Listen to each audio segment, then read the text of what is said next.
আসসালামু আলাইকুম। প্রিয় দর্শক, অন্য মঞ্চের আলোচনায় আপনাকে সকলকে আমন্ত্রণ জানাচ্ছি।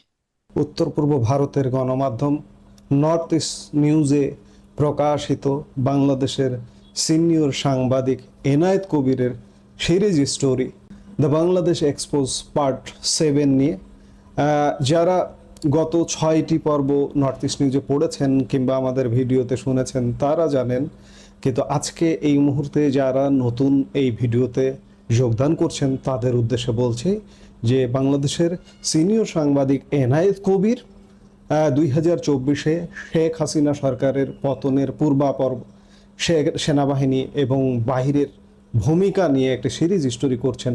তারই আজকে 7ম পর্ব প্রকাশিত হয়েছে।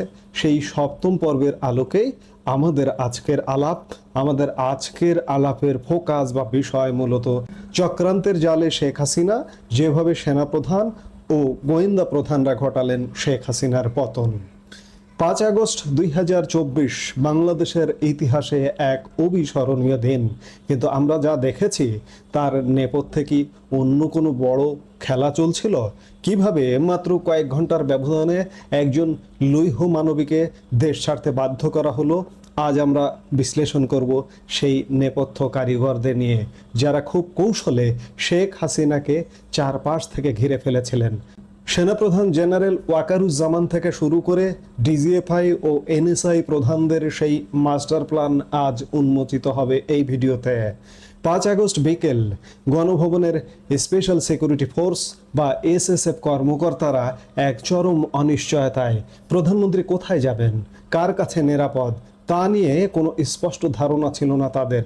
অথচ কুর্মিটোলার বাসার বেজে তখন ছিল রাজকীয় প্রটোকল। শেখ হাসিনা ততক্ষণে বুঝে গেছেন তিনি বড় ধরনের বিশ্বাসঘাতকতার শিকার হয়েছেন। উত্তরা থেকে যখন কারফিউ ব্যারিকেড হঠাৎ তুলে নেওয়া হলো, তখনই তিনি বুঝতে পারেন তার সময় শেষ।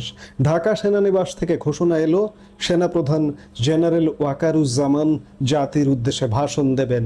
এই একটি ঘোষণাই ছিল ক্ষমতার পালাবদলের চূড়ান্ত সংকেত।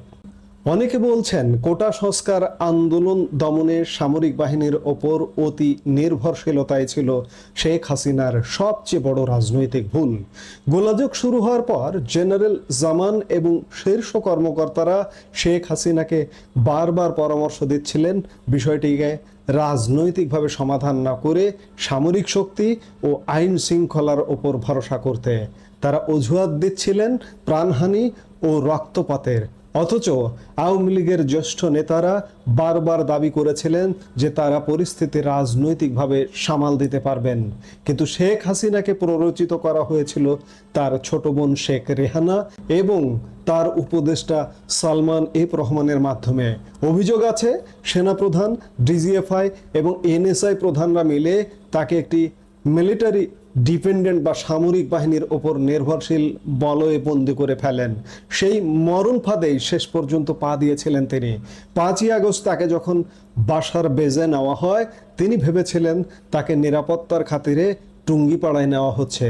সেখানে পৌঁছানোর পর তিনি বুঝতে পারেন তিনি আর ক্ষমতায় নেই।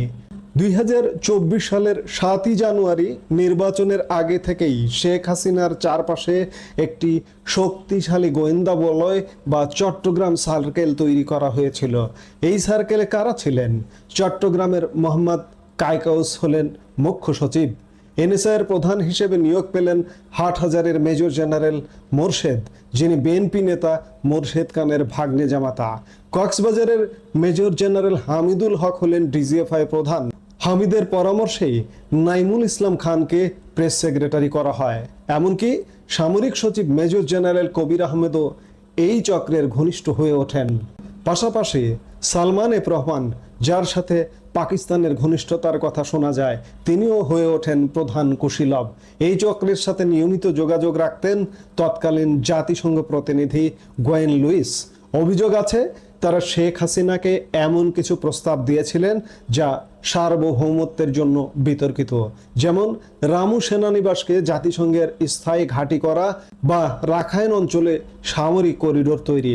এমনকি 5ই আগস্ট গণপিটুনির মাধ্যমে শেখ হাসিনাকে হত্যার একটি চক্রান্ত ছিল বলেও দাবি করা হয়, যাতে বিদেশি হস্তক্ষেপের অজুহাত তৈরি করা যায়। সেই চরম মুহূর্তে ভারতের একজন শীর্ষ জাতীয় নিরাপত্তা কর্মকর্তার হস্তক্ষেপে শেখ হাসিনার প্রাণ রক্ষা পায়। ভারতের সেনাপ্রধান জেনারেল উপেন্দ্র দ্বিবেদীর কাছ থেকে আকাশপথ ব্যবহারের অনুমতি আগে ভাগেই নিয়ে রেখেছিলেন জেনারেল ওয়াকারুজ্জামান। এসএসএফ বা পুলিশ কিছুই জানতো না গন্তব্য সম্পর্কে। শেখ হাসিনাকে দিল্লির নিরাপদ আশ্রয়ে পাঠানোর পরিকল্পনাটা ছিল অত্যন্ত গোপনীয়। যদিও শেখ হাসিনা দেশ ছাড়তে চাননি, কিন্তু পরিস্থিতির চাপে তাকে সামরিক বিমানে করে দিল্লিতে পাঠানো হয়। দিল্লি পৌঁছানোর পর ভারতীয় কর্মকর্তাদের পরামর্শেই তিনি সেখানে থেকে যান এবং বিমানটি ঢাকায় ফিরে আসে। শেখ হাসিনা চলে যাওয়ার পর দেশে কি ঘটল? গণভবন, সংসদ ভবন আর প্রধানমন্ত্রীর কার্যালয়ে অবাধে ভাঙচুর চলল। এসএসএফ বা অন্য কোনো বাহিনী কেন বাধা দিল না? অভিযোগ ওঠে সেনাবাহিনীর পরিকল্পিত এবং বাছাইকৃত নিষ্ক্রিয়তার।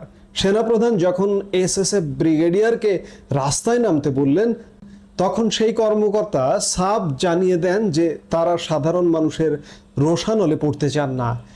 এই সুযোগে বিচার বিভাগ থেকে শুরু করে প্রশাসনের উচ্চ পদস্থ কর্মকর্তাদের জোর করে পদত্যাগ করানো হয়। অথচ অদ্ভুত ব্যাপার হলো, সেনানিবাসগুলোতে 627 জন ভিআইপিকে আশ্রয় দেওয়া হয়েছিল। তাদের মধ্যে অনেকে পরে দেশ ছেড়েছেন, আবার কাউকে ডিবি পুলিশের হাতে তুলে দেওয়া হয়েছিল। ওবায়দুল কাদেরকে যশোর সেনানিবাস হয়ে ভারতে পাঠানোর ব্যবস্থা করা হয়, অথচ আইজিপি আব্দুল্লাহ আল মামুনকে গ্রেপ্তার করা হয়। এই সিলেক্টিভ আচরণ অনেক প্রশ্নের জন্ম দেয়। পরিশেষে বলা যায়, 5ই আগস্টের এই পট পরিবর্তন কোনো আকস্মিক ঘটনা ছিল না। এটি ছিল অত্যন্ত নিপুণভাবে সাজানো এক ছক, যেখানে গোয়েন্দা সংস্থাগুলো একদিকে কোটা আন্দোলনকে সহিংস করে তুলছিল, অন্যদিকে ছাত্র নেতাদের আটক করে বিতর্কিত বিবৃতি দিয়ে আন্দোলনকে উস্কে দিচ্ছিল। ফলাফল আওয়ামী লীগের পতন এবং জামাতে ইসলামীর রাজনৈতিক পুনর্বাসন। সেনাপ্রধান নিজেই সেনানিবাসে নিষিদ্ধ জামায়াত নেতাদের সাথে বৈঠক করেছেন বলে আমরা সেই দিনই জানতে পেরেছিলাম। প্রশ্ন থেকে যায়, এই এনসার্কেলমেন্ট বা ঘেরাও করার রাজনীতি কি বাংলাদেশের সার্বভৌমত্বের জন্য কোনো অশনি সংকেত, নাকি এটি স্রেফ ক্ষমতার পালাবদল? এই ঘটনাটি দেখে আমি বারবার মনে করি, আমার 5 আগস্ট 2024 থেকেই মনে হয় প্রায় 350 বছর আগের নবাব সিরাজউদ্দৌলার পতনের যে প্রাসাদ ষড়যন্ত্র হয়েছিল এবং শেখ হাসিনার পতনের প্রাসাদ ষড়যন্ত্র একই সূত্রে গাথা, একই রকম, জাস্ট ওইটার কপি পেস্ট এটি। আপনাদের কি মনে হয়? কমেন্ট করে আমাদের জানান।